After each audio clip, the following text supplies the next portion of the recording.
Hi, good morning. അപ്പോൾ നമ്മുടെ ഇന്നത്തെ റെസിപ്പി ഒരു മിക്സ്ഡ് കറിയാണ് ട്ടോ. വെജിറ്റേറിയൻസിനും കഴിക്കാം, നോൺ വെജിറ്റേറിയൻസിനും കഴിക്കാം. എന്താണെന്ന് വെച്ചാൽ ഒരു വെജിറ്റബിൾ കറി ആയിട്ടും അതുപോലെ തന്നെ ഒരു നോൺ വെജ് കറി ആയിട്ടും ഉപയോഗിക്കാൻ പറ്റിയ റെസിപ്പിയാണ്. ഞാൻ ഒരുപാട് വലിച്ചു നീട്ടി ഇൻട്രോ പറയുന്നില്ല. നിങ്ങൾ കറി കണ്ടു നോക്കൂ. അപ്പോൾ എങ്ങനെയാണ് വെജിറ്റേറിയൻസിനും നോൺ വെജിറ്റേറിയൻസിനും കഴിക്കാൻ പറ്റുന്ന കറി ആവുന്നതെന്ന് നോക്കാം. അപ്പോൾ നമ്മുടെ ഈ ഒരു കറി ബ്രേക്ക്ഫാസ്റ്റിനും ഡിന്നറിനും കഴിക്കാൻ പറ്റുന്നതാണ്. ചപ്പാത്തിയുടെയും അപ്പത്തിൻ്റെയും അതുപോലെ തന്നെ പുട്ടിൻ്റെയും ഇടിയപ്പത്തിൻ്റെയും ഒക്കെ സൈഡ് ഡിഷായിട്ട് കഴിക്കാൻ പറ്റുന്ന ഒരു കറിയാണ്. പൊട്ടറ്റോ ക്യാരറ്റ് എഗ് കറിയാണ്. അപ്പോൾ നമുക്ക് എങ്ങനെയാണ് നമ്മുടെ ഈ ഒരു കറി തയ്യാറാക്കുന്നത് നോക്കാം. നമുക്ക് നമ്മുടെ ഇൻഗ്രീഡിയൻസ് നോക്കാം. നമ്മളിപ്പോൾ ഒരു ഉരുളക്കിഴങ്ങ് വേവിച്ചെടുത്തിട്ടുണ്ട്. കുക്കറിൽ 4 വിസിൽ വരുന്നത് വരെയാണ് ഞാൻ വേവിച്ചെടുത്തിട്ടുള്ളത്.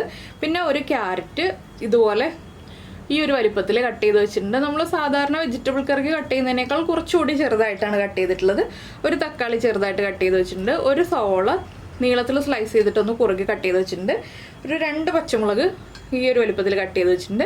പിന്നെ 2 മുട്ട വേവിച്ച് വെച്ചിട്ടുണ്ട്. 2 മുട്ട വേവിച്ച് തന്നെ വെക്കാം കേട്ടോ. എന്താണെന്ന് വെച്ചിട്ടുണ്ടെങ്കിൽ നമ്മൾ മുട്ട പൊട്ടിച്ചൊഴിക്കുന്നതിനേക്കാൾ ഇതിൽ വേവിച്ച് ചേർക്കുന്നതാണ് ടേസ്റ്റ്. പിന്നെ വേണ്ടത് ഒരു 1/2 കപ്പ് തേങ്ങാപ്പാൽ നിർബന്ധമാണ്. അപ്പോൾ തേങ്ങാപ്പാൽ ചേർത്തിട്ട് ഈ ഒരു കറി ഉണ്ടാക്കിയാൽ ടേസ്റ്റ് ഉണ്ടാവുക.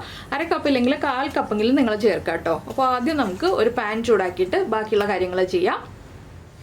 അപ്പോൾ നമ്മളൊരു പാൻ ചൂടാക്കാൻ വെച്ചിട്ടുണ്ട്. പാനിലേക്ക് നമുക്ക് വെളിച്ചെണ്ണ ചേർത്ത് കൊടുക്കാം. വെളിച്ചെണ്ണയിൽ തന്നെ ഈ ഒരു കറി ചെയ്യാൻ നോക്കാം കേട്ടോ. അപ്പോഴാണ് കൂടുതൽ ടേസ്റ്റ് ഉണ്ടാവുക.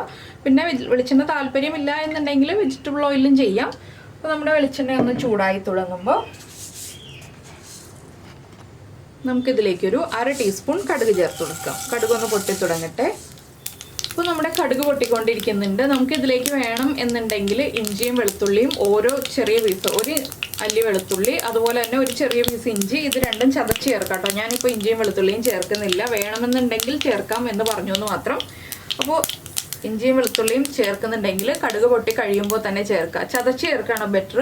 അരച്ച് ചേർക്കുകയോ അല്ലെങ്കിൽ ചെറുതായിട്ട് ചോപ്പ് ചെയ്ത് ചേർക്കുകയോ ചെയ്യുന്നതിനേക്കാൾ. അതിന് ശേഷം നമുക്ക് നമ്മുടെ സവോള ചേർത്ത് കൊടുക്കാം. സവോള അത്യാവശ്യം ക്വാണ്ടിറ്റി വേണം കേട്ടോ. ഒരു വലിയ സവോള തന്നെ എടുത്തോളൂ. അതിൻ്റെ കൂടെ തന്നെ പച്ചമുളകും ചേർക്കുക. നമ്മളിതിലേക്ക് മുളക് പൊടിയൊക്കെ ചേർക്കുന്നുണ്ട്. അതുകൊണ്ട് തന്നെ പച്ചമുളക് 1-2 മതി. നിങ്ങളുടെ എരിവനുസരിച്ച് പച്ചമുളകിൻ്റെ എണ്ണം തീരുമാനിക്കുക. മുളക് പൊടിയൊക്കെ എരിവുള്ള മുളക് പൊടിയാണ് ചേർക്കുന്നത്. അപ്പോൾ ഒരുപാട് മുളക് പൊടിയും ഒരുപാട് പച്ചമുളകും വേണ്ട. 1-2 പച്ചമുളകും ചെറിയൊരളവിൽ മുളക് പൊടിയും മതി. ഇനിയിപ്പോൾ നമുക്ക് സവോളയ്ക്ക് ആവശ്യമായിട്ടുള്ള ഉപ്പ് ചേർക്കണം.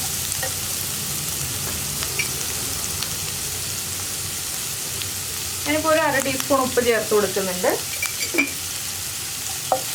ഇനി സവോള വഴറ്റുന്നതിൻ്റെ കൂടെ തന്നെ നമ്മൾ ക്യാരറ്റും കൂടി ചേർത്ത് വഴറ്റിയെടുക്കുകയാണ്. നമ്മൾ ക്യാരറ്റ് സെപ്പറേറ്റ് കുക്ക് ചെയ്യുന്നില്ല. ക്യാരറ്റും കൂടി ചേർത്തൊന്ന് വഴറ്റി ഈ ഒരു ആവിയിൽ തന്നെ ക്യാരറ്റ് കുക്ക് ചെയ്തെടുക്കുകയാണ്. അപ്പോൾ ക്യാരറ്റും സവോളയും നന്നായിട്ട് കുക്കായി വരട്ടെ. അതിനുശേഷം വേണം നമുക്ക് ബാക്കിയുള്ള കാര്യങ്ങളൊക്കെ ചെയ്യാനായിട്ട്. അപ്പോൾ ഇത് രണ്ടും ഒരു 5 മിനിറ്റ് മുതൽ 7 മിനിറ്റ് വരെ നന്നായിട്ടൊന്ന് അടച്ചു വെച്ച് കുക്ക് ചെയ്യാം. ചെറിയ ഫ്ലെയിമിൽ അടച്ചു വെച്ച് കുക്ക് ചെയ്യണം. ഹൈ ഫ്ലെയിമിൽ വയ്ക്കരുത്. ഇടയ്ക്കിടയ്ക്കൊന്ന് ഇളക്കി കൊടുക്കുക. ഈ സമയത്ത് സവോളയൊക്കെ നന്നായിട്ട് കുക്കായി വന്നോളും, ക്യാരറ്റും കുക്കായി വന്നോളും. അതുകൊണ്ടാണ് നമ്മൾ ക്യാരറ്റ് ചെറുതായിട്ട് കട്ട് ചെയ്തെടുത്തിരിക്കുന്നത്, കനം കുറച്ച് കട്ട് ചെയ്തെടുത്തിരിക്കുന്നത്. ഇനിയിപ്പോൾ ഇതൊന്നെല്ലാം ഒരുമിച്ചാക്കിയിട്ട് അടച്ചു വെച്ച് നമുക്ക് കുക്ക് ചെയ്തെടുക്കാം.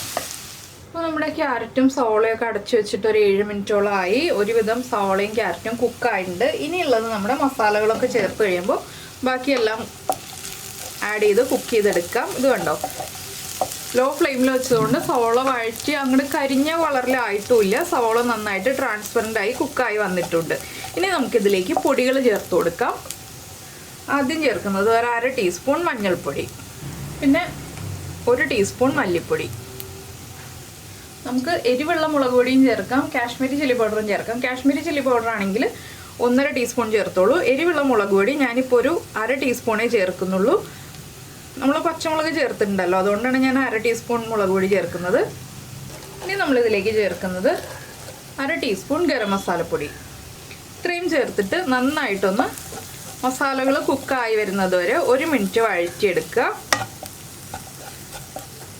1 മിനിറ്റ് മതി കേട്ടോ. ആ സമയം കൊണ്ട് തന്നെ നമ്മുടെ മസാലകൾ കുക്കായി കിട്ടിക്കോളും. അപ്പോൾ നമ്മൾ വേവിച്ച് വെച്ചിരുന്ന ഉരുളക്കിഴങ്ങുണ്ടല്ലോ, ആ ഉരുളക്കിഴങ്ങ് ഒന്ന് ഉടച്ചെടുക്കുക കേട്ടോ. തൊലിയൊക്കെ മാറ്റിയിട്ട് ഒരു ഉരുളക്കിഴങ്ങ് മതി. നമ്മൾ ചെറിയ ക്വാണ്ടിറ്റി കറി ഉണ്ടാക്കുമ്പോൾ ഒരു ഉരുളക്കിഴങ്ങ് മതി. ഇതിലേക്ക് നമുക്ക് ഗ്രീൻ പീസ് വേണമെന്നുണ്ടെങ്കിൽ ഗ്രീൻ പീസ് വേവിച്ചിട്ട് ചേർക്കാം കേട്ടോ. 1/2 കപ്പ് ഗ്രീൻ പീസ് വേവിച്ചിട്ട് അതും കൂടി ചേർത്ത് കൊടുക്കാം.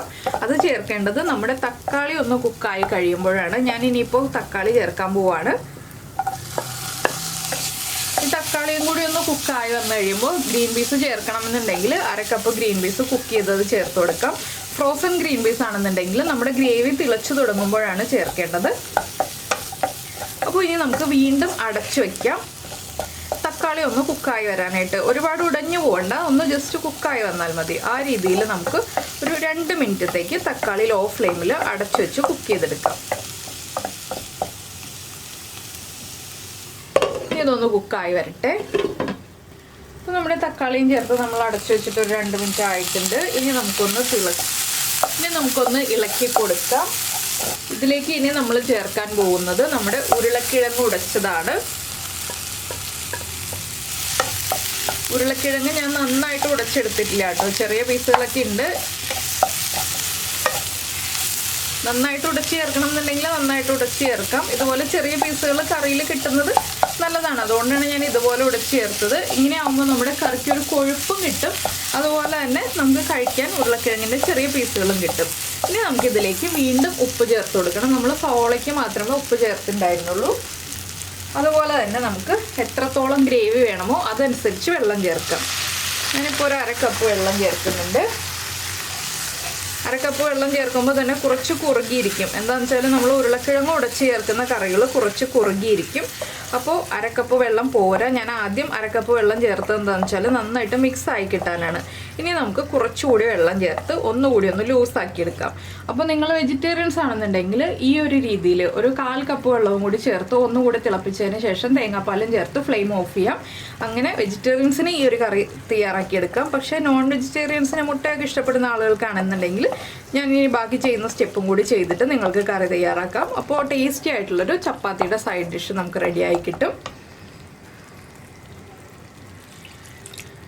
ഞാനിപ്പോൾ 1/4 കപ്പ് വെള്ളം ചേർത്തിട്ടുണ്ട് കേട്ടോ. 1/4 കപ്പ് വെള്ളം മതി. എന്താണെന്ന് വെച്ചാൽ നമ്മളിനി തേങ്ങാപ്പാൽ ചേർക്കുമല്ലോ, അപ്പോൾ അത്രയും മതി. ഇതൊന്ന് തിളച്ച് വരുമ്പോൾ നമുക്ക് ഉപ്പൊക്കെ ചെക്ക് ചെയ്യാം. ഉപ്പ് കുറവാണെങ്കിൽ ഉപ്പ് ആഡ് ചെയ്ത് കൊടുക്കാം. എരിവ് കുറവാണെങ്കിൽ കുറച്ച് കുരുമുളക് പൊടി ചേർത്ത് കൊടുക്കാം. ഒരുപാട് വേണ്ട, കുറച്ച് മതി. അപ്പോൾ ഇതൊരു നല്ല സൈഡ് ഡിഷാണ് കേട്ടോ ചപ്പാത്തിയുടെ കൂടെ കഴിക്കാൻ.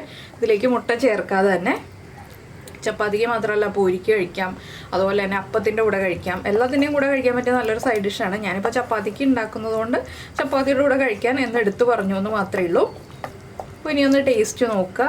എരിവ് കൂടുതലോ പുളി കൂടുതലോ ഒക്കെ ആണെന്നുണ്ടെങ്കിൽ 2 പിഞ്ച് പഞ്ചസാര ചേർക്കുക കേട്ടോ. അതാണ് നമ്മൾ കറിയുടെ ടേസ്റ്റ് ബാലൻസ് ചെയ്യാൻ ചേർക്കേണ്ട ഒരു കാര്യം. അപ്പോൾ നമ്മുടെ കറി ഒന്ന് തിളച്ച് തുടങ്ങുന്നുണ്ട് കണ്ടോ, സൈഡൊക്കെ തിളച്ച് വരുന്നുണ്ട്. ഇനി നമുക്ക് ഫ്ലെയിം കുറച്ചിട്ട് ഇതിലേക്ക് നമ്മുടെ തേങ്ങാപ്പാൽ ആഡ് ചെയ്യാം. ഫ്ലെയിം കുറച്ച് വെച്ചിട്ട് തന്നെ എപ്പോഴും തേങ്ങാപ്പാൽ ചേർക്കുക. തേങ്ങാപ്പാൽ ചേർത്തിട്ട് ഒരുപാട് തിളപ്പിക്കരുത്. തേങ്ങാപ്പാൽ ചേർത്തിട്ട് ഉടനെ ഇളക്കി കൊടുക്കുക. നന്നായിട്ടൊന്ന് ചൂടായി വരുന്നത് വരെ ഇളക്കി കൊടുക്കുക കേട്ടോ. ഈ തേങ്ങാപ്പാൽ ചേർക്കുമ്പോഴാണ് ഈ കറി നല്ല ക്രീമി ആയി നല്ല ടേസ്റ്റി ആയിട്ട് വരുന്നത്. ഈ ഒരു സ്റ്റേജ് ആകുമ്പോൾ നിങ്ങൾക്ക് ഫ്ലെയിം ഓഫ് ചെയ്തിട്ട് പിന്നെ ഇതിലേക്ക് കുറച്ച് കറിവേപ്പില ചേർത്ത് കൊടുക്കാം. ഇത്രയേ ഉള്ളൂ നമ്മുടെ കറിയുടെ പരിപാടി. വളരെ ടേസ്റ്റി ആയിട്ടുള്ള നല്ലൊരു സൈഡ് ഡിഷ് ചപ്പാത്തിയുടെയും അപ്പത്തിൻ്റെയും ഇടിയപ്പത്തിൻ്റെയും അതുപോലെ തന്നെ പൂരിയുടെയും ഒക്കെ കൂടെ കഴിക്കാൻ പറ്റിയ ഒരു സൈഡ് ഡിഷ് റെഡി ആയി കഴിഞ്ഞു. പിന്നെ മുട്ട ചേർക്കണം എന്നുണ്ടെങ്കിൽ മാത്രം ചേർത്താൽ മതി. ഞാൻ പറഞ്ഞു എന്ന് വെച്ചിട്ട് ചേർക്കണം എന്നില്ല, പക്ഷെ മുട്ട ചേർക്കുകയാണെങ്കിൽ കൂടുതൽ നല്ലതാണ്. കുട്ടികൾക്കൊക്കെ ആണെങ്കിലും രാവിലെ ബ്രേക്ക്ഫാസ്റ്റിന് സൈഡ് ഡിഷായിട്ട് കൊടുക്കാൻ പറ്റിയ നല്ലൊരു റെസിപ്പിയാണിത്. അപ്പോൾ നിങ്ങളിത് ഉണ്ടാക്കി നോക്കിയിട്ടില്ലെങ്കിൽ ഉറപ്പായിട്ടും ഇങ്ങനെ ഒന്ന് ട്രൈ ചെയ്ത് നോക്കൂ കേട്ടോ. ക്യാരറ്റൊക്കെ ചേർത്ത് ഇതുപോലെ ഉണ്ടാക്കുമ്പോൾ നല്ലൊരു ടേസ്റ്റി ആയിട്ടുള്ള റെസിപ്പി അല്ലേ. അധിക സമയം വേണ്ടല്ലോ, ഒരുപാട് ഇൻഗ്രീഡിയൻസും വേണ്ട. നമ്മുടെ വീട്ടിലുള്ള എല്ലാ വെജിറ്റബിൾസും ഓരോന്നും ഇതെടുത്തിട്ടുണ്ടെങ്കിൽ നമുക്ക് ഇതുപോലൊരു കറി തയ്യാറാക്കാം. അപ്പോൾ നന്നായിട്ട് ആവി വരുന്നുണ്ട്. ഞാൻ ഫ്ലെയിം ഓഫ് ചെയ്യാണ്. തിളയ്ക്കാൻ വേണ്ടി വിടുന്നില്ല, തിളയ്ക്കേണ്ട ആവശ്യമില്ല. തേങ്ങാപ്പാൽ ചേർത്തിട്ട് തിളയ്ക്കേണ്ട ആവശ്യമില്ല. ഇനി നമുക്കിതിലേക്ക് നമ്മൾ എടുത്തു വെച്ചിരിക്കുന്ന മുട്ട കട്ട് ചെയ്ത് ചേർക്കാം. ഞാൻ മുട്ട റൗണ്ടിലാണ് കട്ട് ചെയ്തിട്ട് ചേർക്കുന്നത്. ഇതുപോലെ നിങ്ങൾക്ക് നീളത്തിൽ കട്ട് ചെയ്തിട്ട് ചേർക്കാം, റൗണ്ടിൽ കട്ട് ചെയ്തിട്ട് ചേർക്കാം, എങ്ങനെ വേണമെങ്കിലും കട്ട് ചെയ്ത് ചേർക്കാം. അപ്പോൾ ഞാനിങ്ങനെ കട്ട് ചെയ്ത് ചേർക്കുന്നതെന്ന് വെച്ചാൽ ജസ്റ്റ് ഫോട്ടോയിലൊക്കെ ഒരു ഭംഗി ഉണ്ടാവട്ടെ എന്ന് വിചാരിച്ചിട്ടാണ്. അപ്പോൾ എല്ലാവരും ഈ ഒരു റെസിപ്പി ഇഷ്ടമായിട്ടുണ്ടെങ്കിൽ ഒന്ന് കമൻറ്റ് ചെയ്യാനും അതുപോലെ തന്നെ ഒന്ന് ലൈക്ക് ചെയ്യാനും ഒന്നും മറന്നു പോകരുത് കേട്ടോ. അപ്പോൾ നിങ്ങൾക്ക് ഇഷ്ടമായോ ഇല്ലയോ എന്നുള്ളത് ആ കമൻസിലൂടെയൊക്കെയാണ് ഞാൻ മനസ്സിലാക്കുന്നത്. അപ്പോൾ നിങ്ങൾക്ക് ഇഷ്ടമായിട്ടുണ്ടാവുമെന്ന് വിചാരിച്ചുകൊണ്ട് നമ്മുടെ ഇന്നത്തെ വീഡിയോ ഇവിടെ കഴിയാണ്. അപ്പോൾ നമ്മുടെ ചാനൽ ആദ്യമായിട്ട് കാണുകയാണെങ്കിൽ നമ്മുടെ വീഡിയോ പ്രസൻറ്റ് ചെയ്യുന്ന രീതിയൊക്കെ ഇഷ്ടമായി എന്നുണ്ടെങ്കിൽ നമ്മുടെ ചാനലൊന്ന് സബ്സ്ക്രൈബ് ചെയ്ത് സപ്പോർട്ട് ചെയ്യില്ലേ. സബ്സ്ക്രൈബ് ചെയ്യുന്നതിന് ഈ വീഡിയോയുടെ താഴെയുള്ള റെഡ് സബ്സ്ക്രൈബ് ബട്ടൺ ഒന്ന് ക്ലിക്ക് ചെയ്യുക. അതിൻ്റെ റൈറ്റ് സൈഡിലുള്ള ബെല്ലൈക്കണും ക്ലിക്ക് ചെയ്യുക. അപ്പോൾ ഓൾ എന്ന് പറഞ്ഞിട്ടൊരു ഓപ്ഷൻ കാണാം. ആ ഓളും കൂടി പ്രസ് ചെയ്തിട്ടുണ്ടെങ്കിൽ ഞാൻ എപ്പോഴും വീഡിയോ അപ്ലോഡ് ചെയ്യുമ്പോൾ നിങ്ങൾക്ക് നോട്ടിഫിക്കേഷൻ വരും. ഞാൻ ലാസ്റ്റ് കുറച്ച് കറിവേപ്പില ഇടുന്നുണ്ട്, ഒരു ഭംഗിക്ക് വേണ്ടിയിട്ടും അതുപോലെ തന്നെ കറിവേപ്പിലയുടെ ടേസ്റ്റിന് വേണ്ടിയിട്ടും. ഇനി ഒന്ന് അടച്ചു വെച്ചിട്ട് ഒരു 5 മിനിറ്റ് കഴിയുമ്പോൾ നമുക്ക് സെർവ് ചെയ്യാം. എന്താണെന്ന് വെച്ചാൽ ഒന്ന് ചൂട് കുറഞ്ഞ് ആ കറിവേപ്പിലയുടെ ഫ്ലേവറൊക്കെ നമ്മുടെ കറിയിലേക്ക് പിടിച്ച് കഴിയുമ്പോൾ നമുക്ക് സെർവ് ചെയ്യാം. അപ്പോൾ നമുക്ക് നമ്മുടെ അടുത്ത റെസിപ്പിയുമായിട്ട് വീണ്ടും കാണാം.